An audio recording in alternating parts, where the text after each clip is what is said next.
Welcome to Real Rewind, the show where we jump back into the movies that stuck with us after the credits rolled. From iconic lines to behind the scenes secrets, we are diving into the films worth watching and rewatching. Grab your popcorn, the show starts now. All right. Welcome back, everybody, to another episode of Real Rewind. Yeah. Paul, how's it going? Great. Just trying to stay warm here in Michigan. You know, winter is upon us. We may luck out and have a white Christmas this year. I don't know. But yeah, just trying to stay warm. It is cold. I just came from, I got two school-age daughters, middle school, and I had to go out and pick them up, and we had a snowy, icy day. It is cold out there. Yeah. So, yeah, staying inside, it is a good day to drink your coffee, your hot cocoa, and Sit by the fire. stay inside and record. Yeah, and watch the snow. Exactly. Wish I was in a warmer climate. I am not a fan of the snow. I grew up in the trop. I grew up in South Florida, so to live in the snow now is still hard on the system 15, 16 years later. The older I get, the less I like it. Oh, no doubt. No doubt. Why do you think I'm putting off going out there and shoveling it to the last possible second? Yeah, right. I'm trying to convince one of the kids, hey, kids, do you want to learn how to shovel snow? Because what's the point of me having kids if I can't have them do the things that I don't want to do around the house? Oh, yeah, for sure. So, but we're excited today. We got a holiday theme. We're in the holiday season. We're going to talk about a holiday-themed movie. Now, this was meant to be at Thanksgiving because technically this is a Thanksgiving movie. Because of the holidays, we're a little late on it. But yeah, this is a Thanksgiving movie. It is. And it's a good way to kind of kick off because we're going to get into, I know you and I have talked, we're going to cover some Christmas movies. Yeah, the month of December is going to be Christmas movies. Yeah, so I mean, when we say Christmas movies, we're talking Christmas Vacation. Yeah. White Christmas. I think Home Alone was the other one we mentioned. mentioned. Home Alone. So, some classics. Yeah. And so we just rattled off Home Alone, Christmas Vacation, and White Christmas. Which one of these is not like the others? I mean, it's very eclectic. So it just gives you an idea to our listeners that we're going to cover a little bit of everything. Again, we mentioned this in the last episode. It's the joys of being the hosts. Yeah. You get to hear the movies that we like. Yeah, absolutely. So, but Planes, Trains, and Automobiles, man, this is a classic holiday Thanksgiving comedy. I watch it every Thanksgiving. I watch this movie. It is a staple in my house. Yeah, I watch it too. I love it. It's hysterical. In fact, I know we were talking about, just holiday traditions, and you mentioned this is one of your holiday traditions is watching this movie. It's great. It's so much fun. I mean, and of course, John Hughes, who has written and directed our childhood. Oh, Yeah. I mean, this is, so you can't be a product of like the 80s and No. not have John Hughes and even early 90s because you get into Home Alone and that John Hughes is he's the guy, and I think I appreciate the comedy that he does more now because I think we're missing some of that. Like I'm going to be perfectly clear. I love slapstick humor. So this is not a put down. Like Dumb and Dumber, I think is one of the funniest movies I've ever seen. But I think there's something to be said for, and this is why I love this movie so much, is it is kind of slapsticky, but it's not. No. Like it's situational humor. And I think that's what I love. That's why I like Ferris Bueller's Day Off, John Hughes. Right. It has heart. All of his movies, as much of a comedy as they were, they all had heart. They all had something that made you feel good about it. There was a lesson learned. There was some type of morality tale. It's not just Dumb and Dumber where, they're just horrible people that, things happen to. All of John's movies had heart, and a lot of them were based on like his real life. Yeah, this one was. And Christmas Vacation was actually based on like his real life. I mean, not necessarily every scenario in there, but Right, right, right, right, right. he Yeah. wrote about the things that he experienced in life. Yeah, and I think that's what makes to me why these stand up. Like the gross out humor is funny. Again, I'll Mhm. laugh at it. Anchorman is hysterical Yeah. and all that. But it's hard to stack that up to something like this one because I think this one you can sit down and be like, it's a good movie Hmm. that is also funny as all get out. it yeah, it resonates with you. You know, I Yeah. think about like those other movies that you talked about. It's like eating fast food. Like in the moment, it's good, but do you really remember that Big Mac you had at McDonald's? Where these type of movies, it's like going to a really nice steakhouse and having like the best steak you've ever had. You remember that steakhouse, you remember that day. You remember the details, and that's what I love about John Hughes is you re, you remember the movies, they stay with you. Yep. So let's jump into it. Let's Yeah, we watched it. absolutely. Let's pick it apart. All right, so this film was actually written, produced, and directed by John Hughes, which is not the norm for John Hughes. It is a departure from uh, his more famous comedies as well, showing a more mature, heartfelt, comedic style focused on adult characters and real world problems. And, I know, Tony, you've gone on, you were telling me about a trip you took to South Dakota, and it almost sounded like something from the pages of Planes, Trains, and Automobiles. So we can all relate to the scenarios in this movie. Yeah, in fact, I think I had a note that said that he actually kind of the basis to this movie was formed after he got stuck in an airport trying to Mhm. travel home. I think it took him like 5 days or something like that to get home, and so that's kind of where the basis of this idea came from. And what's interesting is that the travel buddy comedy, this was not a new idea Mm-mm. as far as having like two buddies who are traveling. Like there was go back through cinema history, there's a lot of them, but it had been kind of a lost thing until he Yeah. kind of wrote this one back up again and brought it back up. But it is interesting to your point. It is loosely based on his own Mhm. travels of trying to just get home and getting stranded. And this is that classic odd couple type of comedy where you have the very uptight straight man, and then you have kind of the goofy, sloppy other character. So it is a classic trope, I guess you could say. Um, but the principal photography began in March of '87, and the film lasted about 85 days to do all of the filming. Throughout, although the story centers on travel to Chicago, it was filmed in multiple locations, including upstate New York, and then, of course, parts of Illinois. And it seems like John Hughes movies always kind of center around um, Chicago area. I kind of like to think that all of them exist in the same universe, just different people within that universe. But because of the original shoot was planned for Chicago, but there was not enough snow, the production had to relocate to a snow covered area uh, to have that wintry backdrop. And what's interesting even there is from there they still even had problems with the weather. So as you're watching the movie, so I don't always look for continuity errors, but easy for me to say.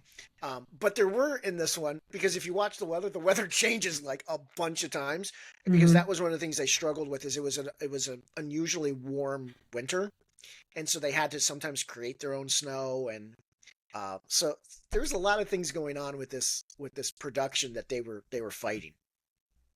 Yeah, absolutely.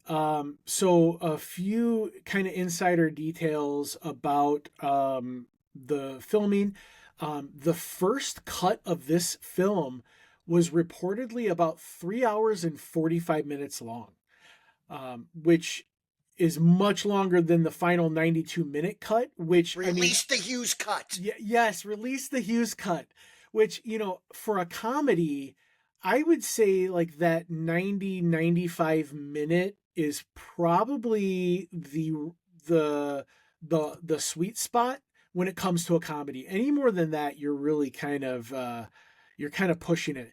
So I don't know if the 3 hour, almost 4 hour uh, cut of planes, trains, and automobiles. I don't know about that.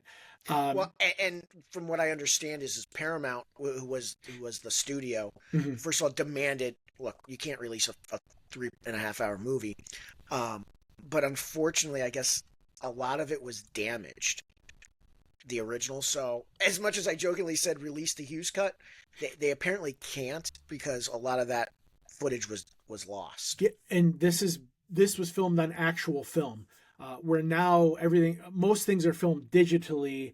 This was filmed on actual film. So yeah, we really, if they don't have it or if it was damaged, you really can't make another cut of the film, unless they did it back then. But there were many subplots and extra characters that were removed. For instance, there was an original subplot involving Neil's wife suspecting infidelity, explaining her acceptance of Dell at the end. That was cut out for time and pacing. So, maybe how she kind of accepts Dell at the end, that might have been, kind of out of place because of this subplot was kind of taken out. And I could kind of see that as being kind of a funny subplot as he's trying to get home. The wife's like, "Oh, he's cheated on me." Yeah, I, I don't think we lost or gained anything. No. No, it's something that once it's put on the cutting room floor, it really isn't. It's not going to make or break the film. I mean, you go back to a film like Batman vs Superman. There are literally Oh, things it's that a were different movie. there were things that were left on the cutting room floor that needed to be in the movie to even make it coherent. And I'm going to tell you, I know this isn't a super hot take. It might be. I know the Snyder Bros love all of his stuff. I think it's a trash film, but I think that's a subplot that didn't necessarily. It No. might have just made it a little more rounded, but definitely it wasn't needed. But the movie itself, it's not about Neil and his wife. It's No, about it's about you know the two characters at the heart of it. And I don't think it's necessary that you have to sit there and bring in this like external conflict. There's yes, enough conflict between between Dell and Neil on this yes, trip that I yes, you think it don't need the wife. would have just muddied things. And what's really cool about it though is a couple notes that I had about the script itself was that John Hughes wrote this in 72 hours, which was next to Ferris Bueller's Day Hmm. Off was the fastest script that he came up with, and he actually wrote it for John Candy and for Steve Martin. Like when he wrote it, those were the stars that he had in mind. And so when he sent them the script, I think Martin said that he didn't even hesitate to agree to Yeah, do it. and I absolutely love when a writer has someone in mind because it feels like it's meant for that person. I don't know if you've ever watched the show The Terminal List, but when they wrote that, when he wrote the book, that character, Chris Pratt, was who he had envisioned to be the main character in that book series, which then when they made it a television series, it was a no-brainer that they go to Chris Pratt to play the character. But something funny though about picking these two actors is John Hughes was notorious for um, being very rigid, Mhm. like stick to the script. John Candy Not here. was was Not here. well known for being improv, and But I mean, Steve Martin was the same. When you have two comedy legends like this, sometimes you just gotta let them go a little bit. but Candy was so strong with it that Hughes just right. went with it, and Right. that's a sign of a great director of Hmm. realizing like, hey, sometimes you've got to adjust because the talent level is just so great that Absolutely. this works better versus me telling the talent what to do. I'm going to let the talent, and to your point, it makes the script feel like it was, which it was, written for these guys. And I couldn't imagine after rewatching the movie again, like some of the stuff that was improv, like, and we'll get into that whole hotel scene when they're in the hotel together. A lot of that was improv. In fact, where I read that like Steve Martin said it was one of the hardest scenes for him to ever film because he kept cracking up. He kept Yeah. just laughing uncontrollably because Candy was doing so much improv off of him that they just kept laughing. So I mean, it's pretty cool.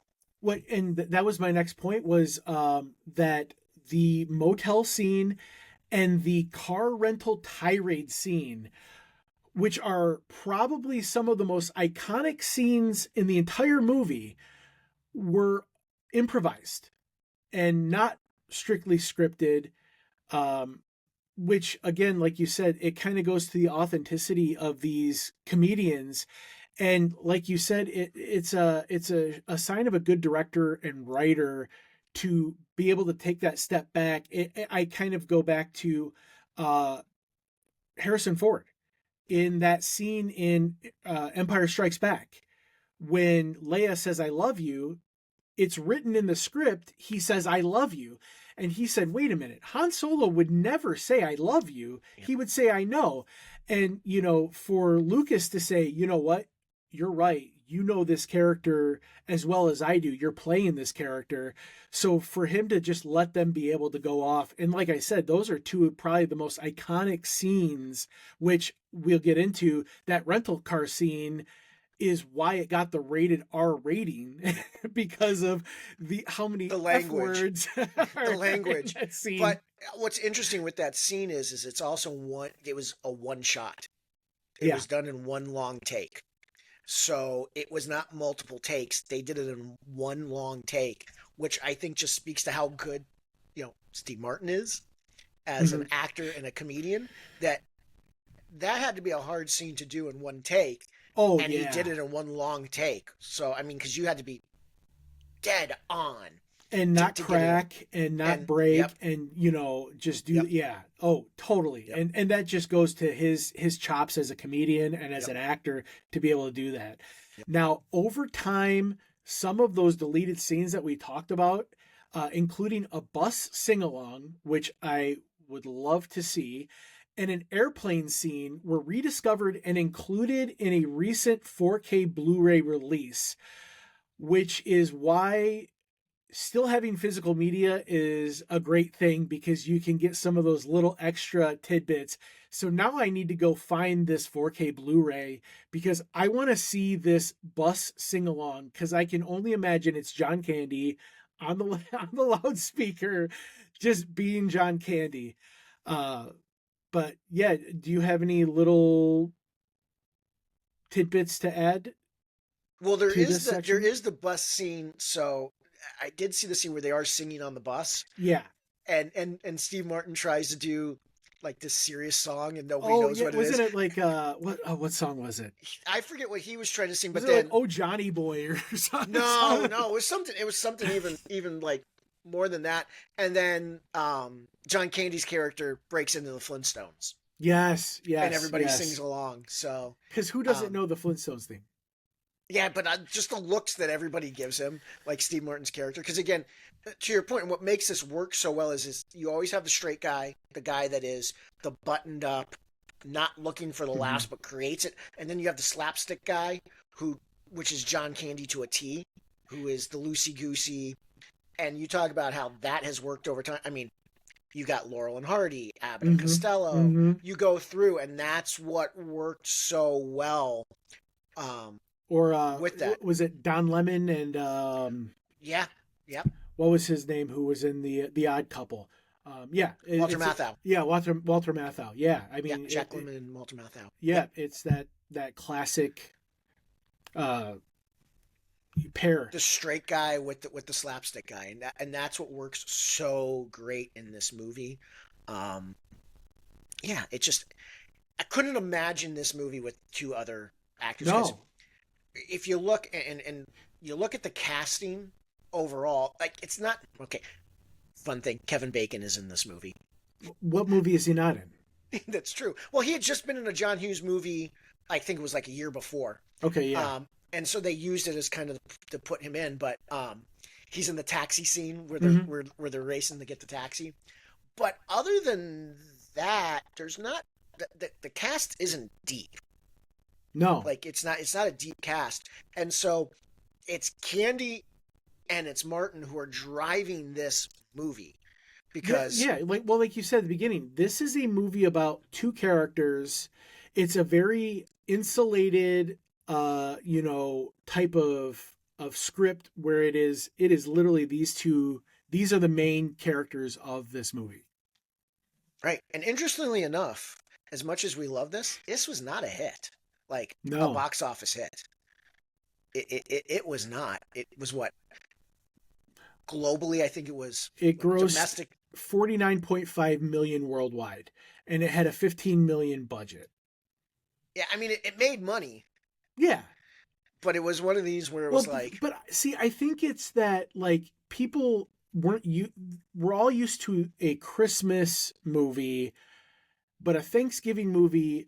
I mean, just off the top of my head, this movie and Son-in-Law with Pauly Shore are like the two thanks. Other than the Peanuts, which I don't call those movies because those are TV specials. yeah, Um, there really are not a lot of Thanksgiving movies, but Thanksgiving is a big time, at least in modern day, to go to the movie theater. So it is kind of weird that it didn't make more. well, and this was one of these where it got its following. I'm going to date us, VHS, Yeah. because that's what it would have released on initially. Would have been VHS. So it really that's and cable TV. Mhm. This is one of these movies where cable TV and VHS turned it into what it is today versus where it was just this massive word of mouth Right. box office hit in the theater because it really wasn't. It wasn't. So talking about it being in the theater, it did open and it released on November 25th, 1987, which was the day before Thanksgiving, which that's kind of hard because if you're doing like right up to Thanksgiving, it is really difficult because everyone's getting ready, they're preparing meals. As much as the Wednesday before Thanksgiving is the biggest bar night of the year, I think it's kind of a hard ask to get people into the theater the day before Thanksgiving to see a movie. Maybe the week before Thanksgiving, it might have had a bigger box office, but it did open with about 7 million in gross and over 10 million in the first 5 days. So not too bad, and it stayed in the top 10 for 7 weeks. So not too bad. Now, as far as critical reception, like you said, it was not a blockbuster in the modern terms of blockbuster. It was a strong critical success. It had high praise for its performance, writing, and tone. It it's widely regarded as one of the greatest holiday road trip comedies ever made. And like you said, over time it has gained that cult classic status. And like I said, it's become a recurring Thanksgiving season favorite for many people who love movies, love John Hughes.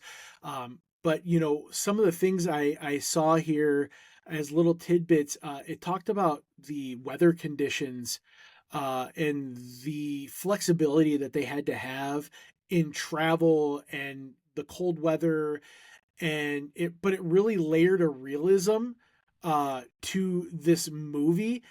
And the actors, Steve Martin and John Candy, actually said they really developed a strong comedic chemistry together, and it kind of really solidified their bond as friends doing this movie together.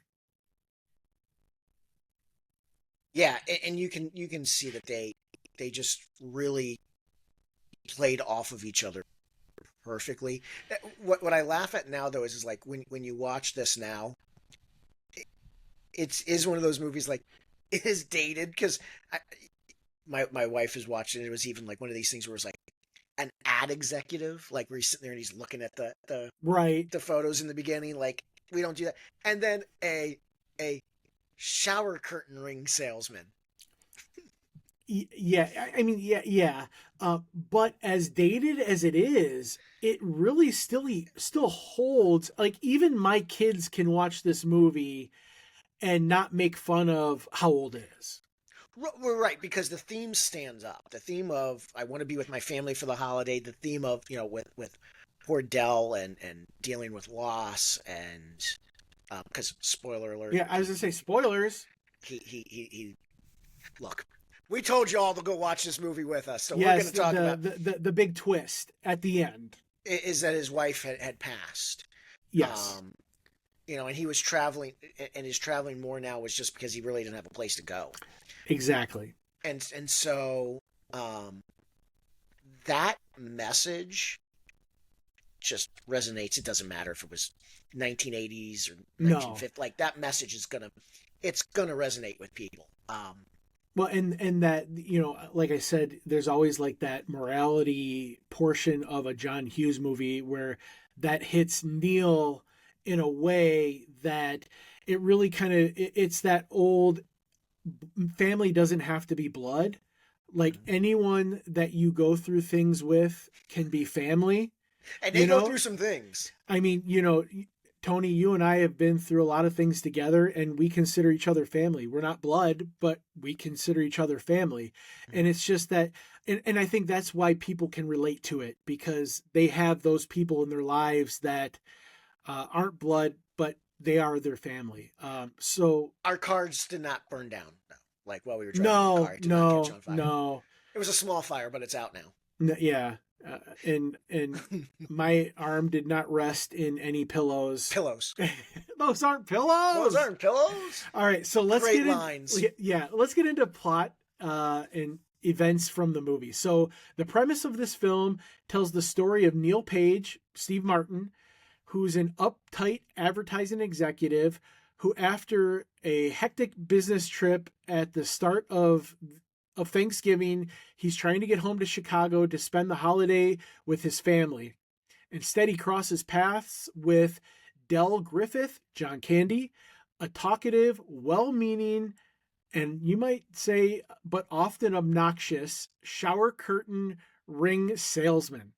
Their journey becomes a misadventure filled with odyssey involving planes, trains, automobiles, and more. So, after a snowstorm forces a plane's diversion, Neil and Dell's flight, they are rerouted to Wichita, Kansas, which is a place I've never actually been to Kansas, let alone Wichita. Not much there. I don't think so.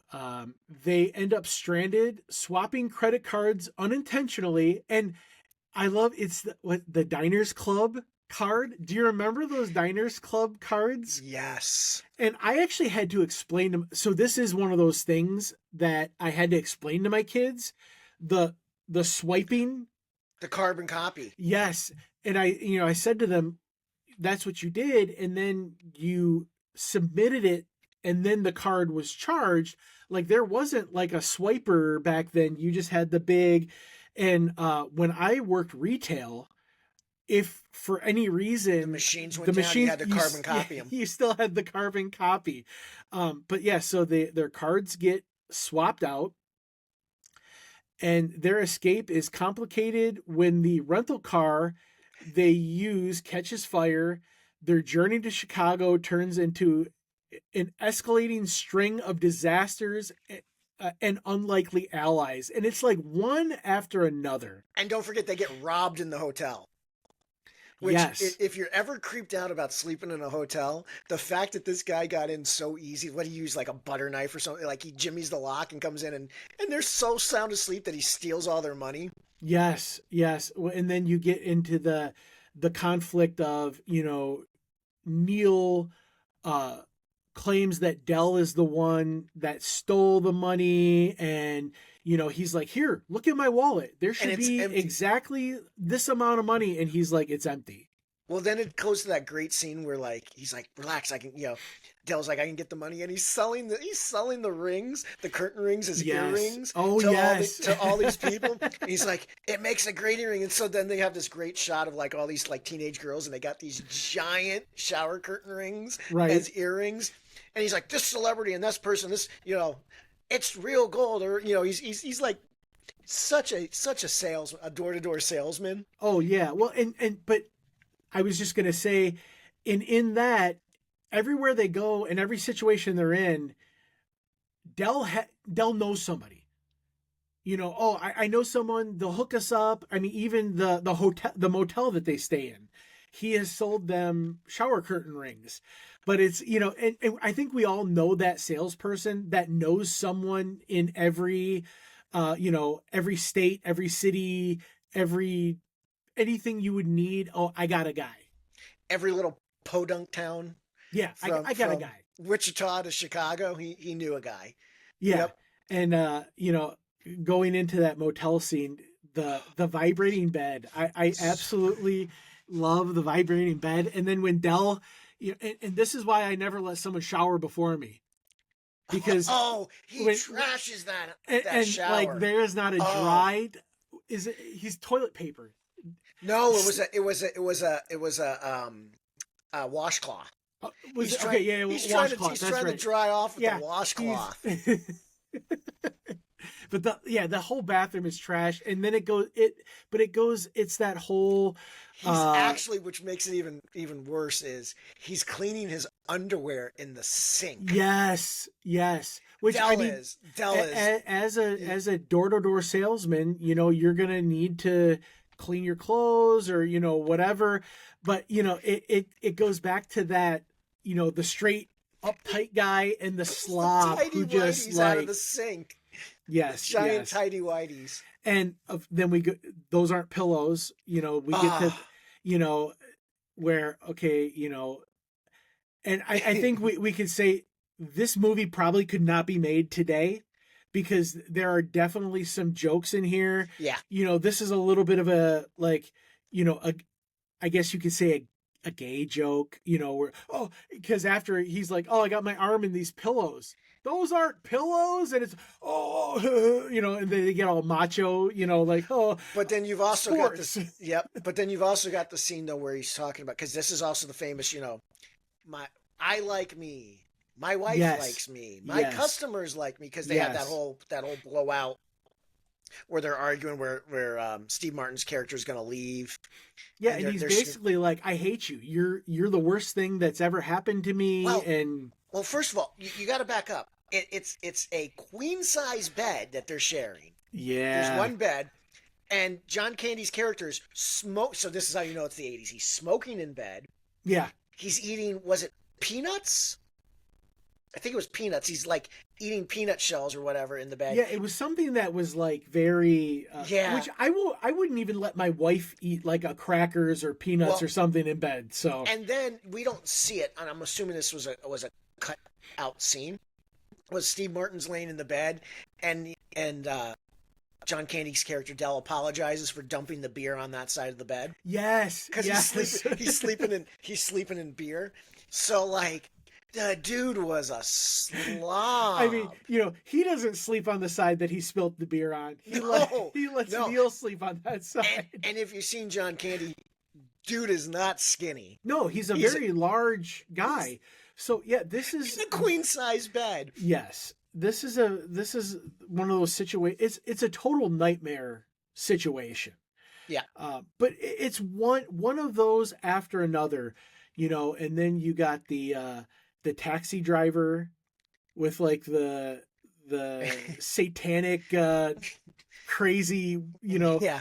all that wild stuff, and you Yep. got was it the pig farmer Well, that that was his. It wasn't his his son. son who came Yeah, and picked yeah, him up. the hotel guy's son. And the wife is in the. So I love this because the wife is in the car, and he's like, she'll get it, and She'll get in the back. she'll get the luggage. Oh yeah, yeah, she'll get the luggage. So he's making her climb out to get the luggage, and then they're riding in the back, Yes. and then and it's freezing cold. And Yes. the dog is in the back with them because that was Yes. the scene where Steve Martin's trying to get the gloves, and the dog like almost bites his arm off. Or like you said, the car burning down. Um, Which is which you know what's pretty cool with that scene with their rental car that they finally get catching on fire. So they actually had multiple versions of it created. So mm, they had one that was just a burned out shell. mhm. They had one that was a half burnt stunt car, and then they had a version of it that could look destroyed but was still drivable. Mhm. And it was a this isn't an '80s car; it was a Chrysler LeBaron. Oh yeah, 80s, 90s. That was absolute, and that was like top of the line. Like if you had a LeBaron, that was pretty cool. Which brought up the great line about where they pull up with the car, and he's like, "We had a small fire. It's out now." It's out now. Or rental car, like Oh, we alluded to, the scene with Steve Martin and I can't think of the actress's name. Edie McClung. Yes, which I mean, she was another John Hughes staple. She She was was she played the secretary in Ferris in Bueller's Ferris Day Bueller. Off. They think he's a real righteous dude, Yeah, but his, I want because and he goes off on this someone whole takes rant. the car and he's trying to Well, get. they drop him off at the lot, and the car's gone. Yeah, so he's got to come back. So he's coming through And walk. yes, he's coming over the expressway. He's falling down a hill. Like, I mean, it's just like a calamity. And And he he just gets has into he the has a I break. want He has my a break. effing car, right? He just has a Do you giant have your break. paperwork? No, you're effed. Yeah, And he it's just like, has this giant break of like, yeah, yeah. classic scene. And for both of them, like I said, to be able to do that, as an improv and be able to hold it and do it in one take, that's crazy. And so another one of the lines I love. I can take anything, except people who don't like me. Yeah. Like, what a great line! What a Right. great line that is. I can Yeah. take anything, except Yeah. people who don't like me. Yeah. So you can't really take anything. Like, No. Yeah. Exactly. but So I love that. And we had a small fire. It's out yeah, now. it's out now. It's out now. It's like, did you get the extra insurance? So what's interesting too is like they couldn't get like actual companies. So now when you think of like movies, it's all about like product placement, like Yeah. this rental car or that airline. They couldn't get the real airlines to and rental car companies to like go along with this. So a lot of it is just it's all made up. They In actually had to universe. build they actually had to build the lot, the parking for the rental car. That was all constructed. None of that was like actually working in a real rental car Yeah. place. That was all just kind of constructed specifically for the movie. In fact, even Dell's company he works for, what is it called now? I'm trying to remember the name of his company that he does that he sells Yeah. for. I can't remember it. It was like American Lights, and it's gonna drive me crazy. So this is why on these movies I love them so much. You start laughing and you forget to completely take all your notes. Yeah. But it was one of these where it was like just a made up company where they couldn't even use like a real company that even sells those parts. It was like American Lighting and some like it was, and it doesn't even sound like a real company when you see it. But so that was one of those interesting things that kind of went on with this movie is like so much of it had to be just kind of made up because nobody was going along. Like now you'd see product placement like it was no big deal. American American Light Light and and Fixture. Fixture, yeah, Thank yeah, you, Google. And yeah, I wanted to say it had something with fixture in it. yeah. American Light and Fixture. Yeah. But so over the course of their travel through the frustration, anger, and near catastrophes, Neil gradually softens, and both men discover the unexpected empathy of friendship and understanding. And like we said, the twist at the end, because the whole movie, Dell is talking about his wife and how, they love to spend time together and this and that and the other thing, and how, she doesn't like that he's always on the road and, yada, yada. Well, we find out that Dell's wife has actually passed away, Yeah. and he really has no one to go home and spend Thanksgiving with, which is why he's on the road. And in the end, Neil invites Dell to his home for Thanksgiving after learning, Yep. not only just that he doesn't have a family, but he actually doesn't have a home anymore. Yep. He just lives on the road, He lives on the road. which is why he's washing his underwear in the sink in the hotel. And he's got that giant trunk that he's traveling with. And Yeah. yeah. And And it's a great shot at the end as they're going in the house. And yeah, where Neil's family, his wife and his kids, they yep. kind of just accept him in, Yep. and it's like we'll put another place at the table. Yep. Yeah, despite all that craziness that just went on to get home. And out And of all the road trip comedies, I can Tommy Boy, Road Trip, he went to Boston, no, Austin, Massachusetts. This is that feel good. It makes your heart warm, and it's that story that the story about loneliness, kindness, and again, we talked about human connection. well, and all those other ones you mentioned are all those like gross out slapstick. Like Yeah, they're over the top. Like like this is dude, over the top, but bro, dude, comedy. yeah, where you just kind of went, all right, I had some popcorn and I watched a movie. Like, but this is one of those where you're just like, you get to the end and you're like, okay. And this was so typical, and I think that's what we kind of lose now. Like, think of Great Outdoors, and I'm sure we'll do that movie at some point. It ends on a similar kind of feel. You kind of have these feelings that when you get to the Yeah. end, where you're like, oh, there was this greater undertone of just not being Mhm. just a completely slapstick Oh, I movie. mean, even and we'll get into it when it's time. National Lampoon's Christmas Vacation, as Oh, slapstick and stupid, at the end there's that moment that not even it, at the end. How about when he's sitting up in the attic watching all the old which reels? I think Yeah. you and I can understand, because like I remember my dad or my grandpa had an 8 millimeter camera, Yep. and he made a VHS tape and put music to it Yep. of all those old films of my dad and his brothers at Christmas, and that Yep. type of thing. And I think that's what makes these movies stand up much better than what some of this. And it's not a dog on the stuff that we have now, but you really don't see that those Mm-mm. comedies that kind of can be slapstick and funny and still have that heart to them. Still have meaning and And message. John Hughes, man, most of his movies had that. Breakfast Mm-hmm. Club. Mm-hmm. 16 Candles. Pretty like you can go through the whole list of his Ferris Bueller's Day Off.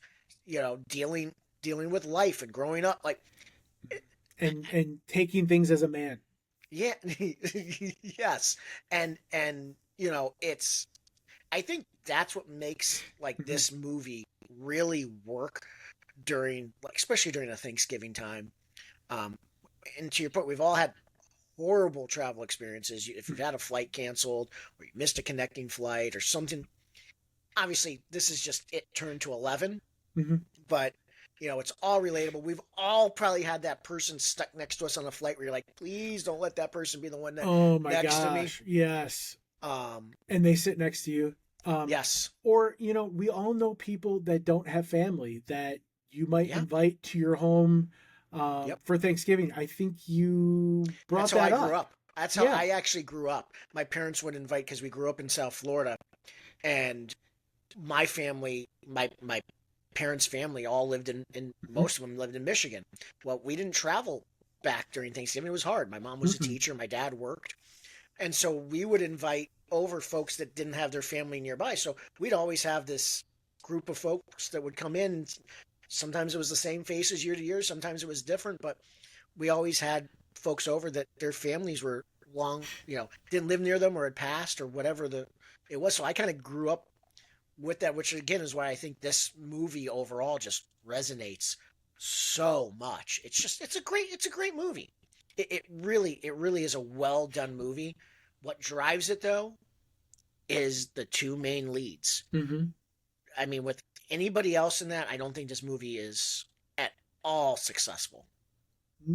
At least not as successful as it is even right now in 2025 as something that's still watched.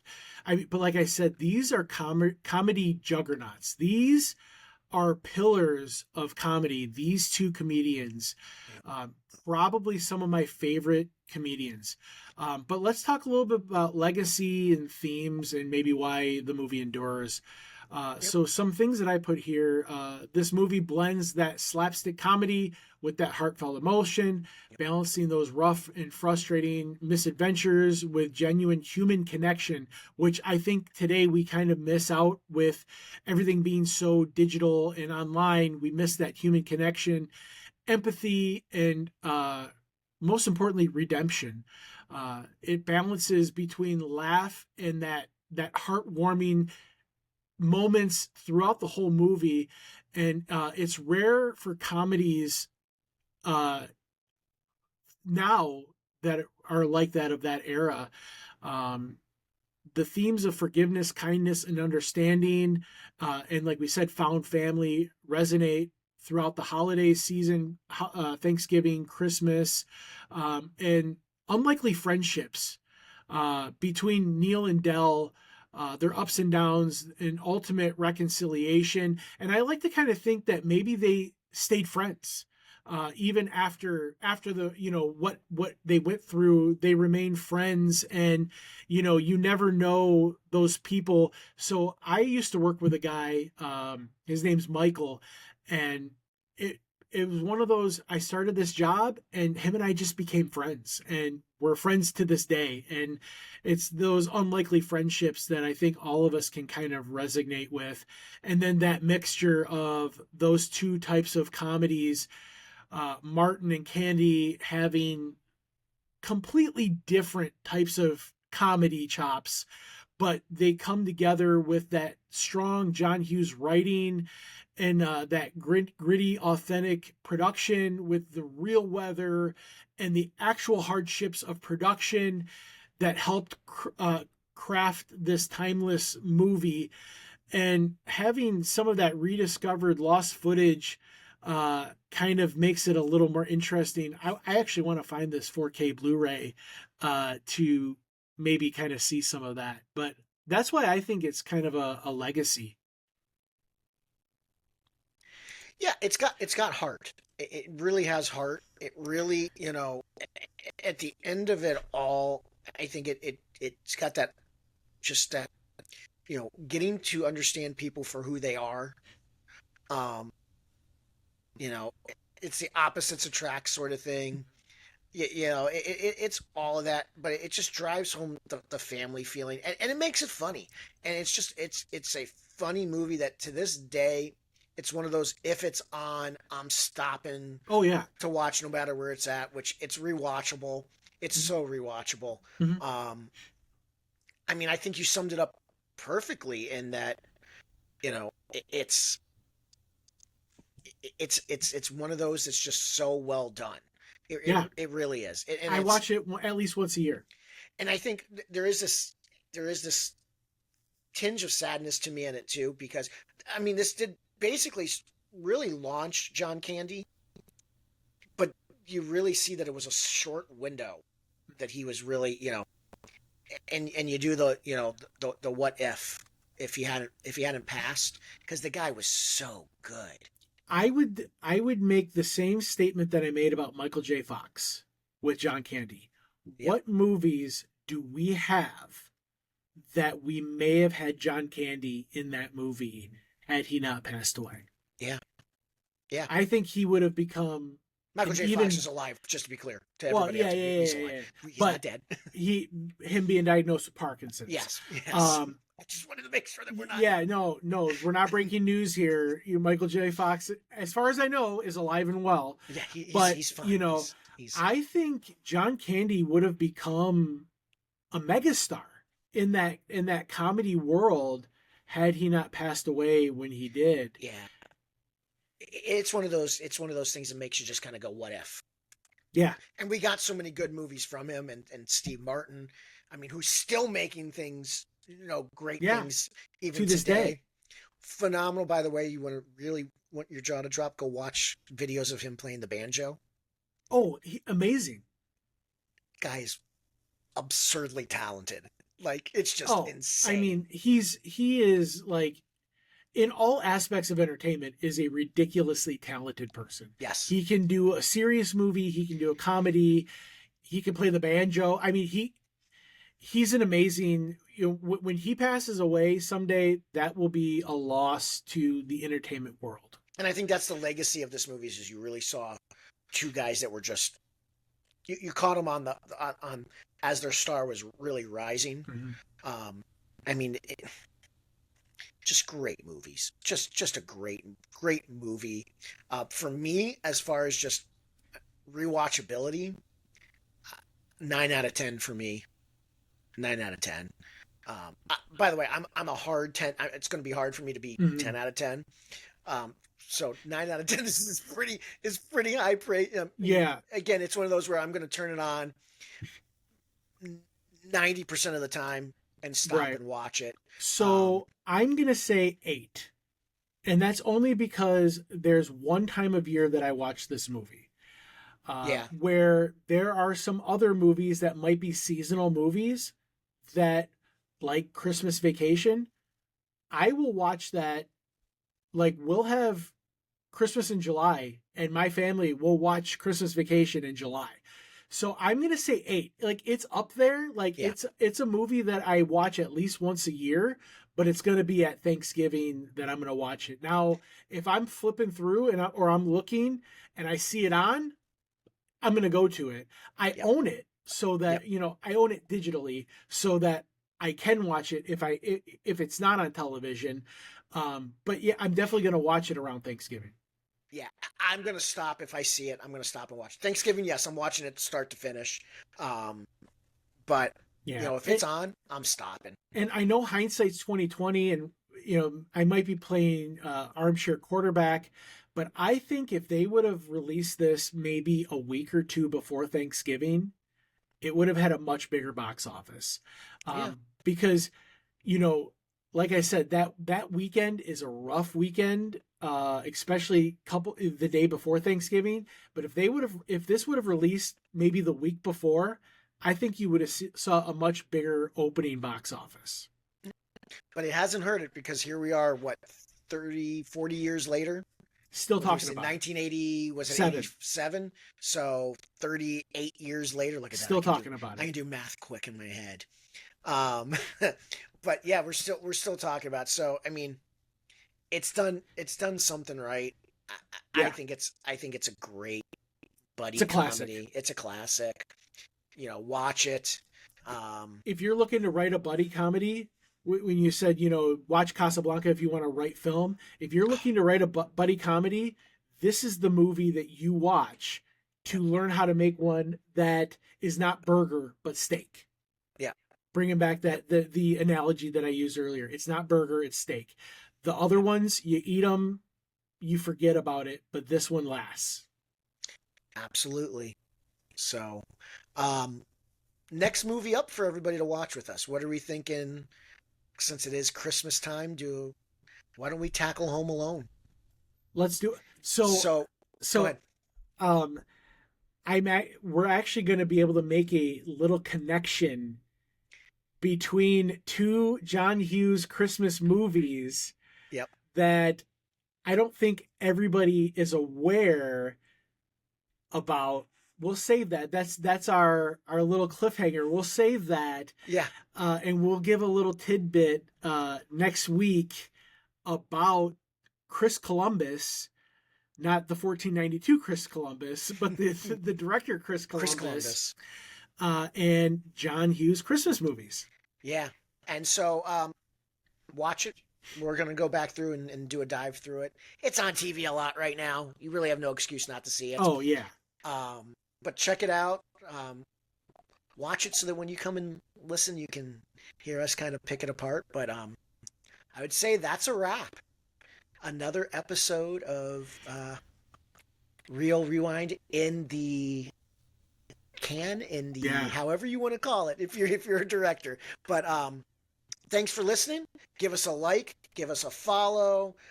Check us out wherever you get your podcasts, YouTube, all that fun stuff. Drop some comments with us. If there's movies that you want us to check out and talk about, send them. Send us your favorite movies too that you think are rewatchable, and we may just watch it and talk about it on the next one. Yeah. So So if you're on the YouTube side, hit subscribe, hit like. There's a new hype button on YouTube. Hit that hype button. It actually tells the algorithm that you want this type of stuff pushed. And if you watch on YouTube, go to a podcast platform and give us a like and rate us. And if you're listening on a podcast platform, go to YouTube and subscribe to us. Just kind of let people know we're two movie guys that love movies, and we're just trying to have fun. And, hopefully we can get some people to listen to us talk about movies. absolutely. So until next time, everybody, we'll talk to you soon. All right, bye.